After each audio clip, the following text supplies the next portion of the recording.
Novatérim est une toute jeune pousse de l'incubateur d'Esther. Il s'agit d'une agence d'intérim 100% en ligne, 100% dématérialisée. Avant tout, dans l'intérim, c'est un besoin que j'ai ressenti dans mon parcours professionnel, puisque j'ai travaillé comme intérimaire pendant une dizaine d'années. Et donc aujourd'hui, le monde intérim est assez, on va dire, vieillot, poussiéreux même. Il n'a pas changé depuis sa création. Et aujourd'hui, je pense qu'il est temps d'évoluer avec son temps, avec les outils que nous avons à disposition, c'est-à-dire le numérique. La particularité de l'intérim, c'est qu'un intérimaire est le salarié de son agence d'intérim.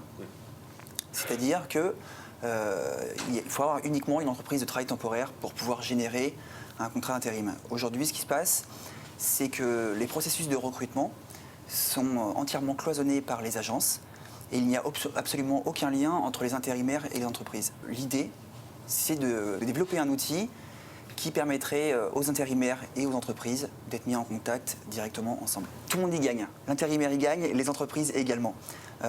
Pour l'intérimaire, la première chose, ça va être plus de liberté. Alors là, principalement, ça va être l'intérimaire pourra choisir ses prochaines missions où il veut, quand il veut.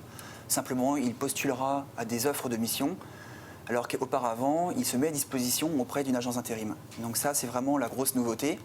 Et puis vraiment, également, quelque chose qui me semble très important, c'est d'améliorer le pouvoir d'achat de l'intérimaire.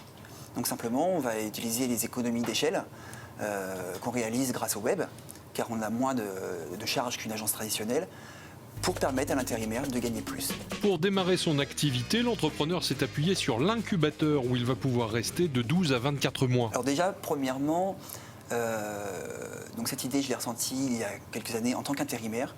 Donc j'avais vraiment pas beaucoup de pouvoir, même aucune possibilité de créer une entreprise. J'ai découvert que très tardivement, tous ces systèmes d'incubateurs, etc. De mon côté, j'ai commencé par constituer une équipe. Aujourd'hui, je ne suis pas seul. Nous sommes 2 associés chez Novatérim. Mon associé a lui un profil qui est à l'opposé du mien, puisque moi j'étais un intérimaire et lui est un ancien chef d'entreprise. Donc justement, lui, il a eu à faire l'intérim, mais de l'autre côté, en tant que recruteur. Donc ça nous apporte vraiment un pouvoir à tous les deux. On connaît bien vraiment tous les processus de l'intérim. Et ensuite, j'ai découvert toutes les structures qui existent, dont l'incubateur. Et j'ai postulé donc, pour entrer à l'incubateur pour différentes raisons. La première, c'est le soutien que l'incubateur nous apporte.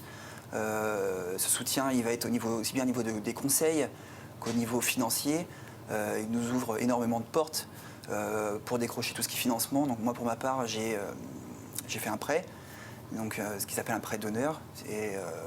Auprès de quelle structure? Auprès d'Initiative Haute-Vienne. Et donc voilà, tout ça, le fait d'être membre, d'être entré dans l'incubateur facilite beaucoup les démarches pour intégrer tous ces processus. L'incubateur de la Vrule est ouvert à tout porteur d'idées visant à créer une entreprise innovante. Il y a 10 places chaque année. L'accompagnement peut aller jusqu'au déclenchement d'une allocation d'incubation sous réserve d'y être éligible.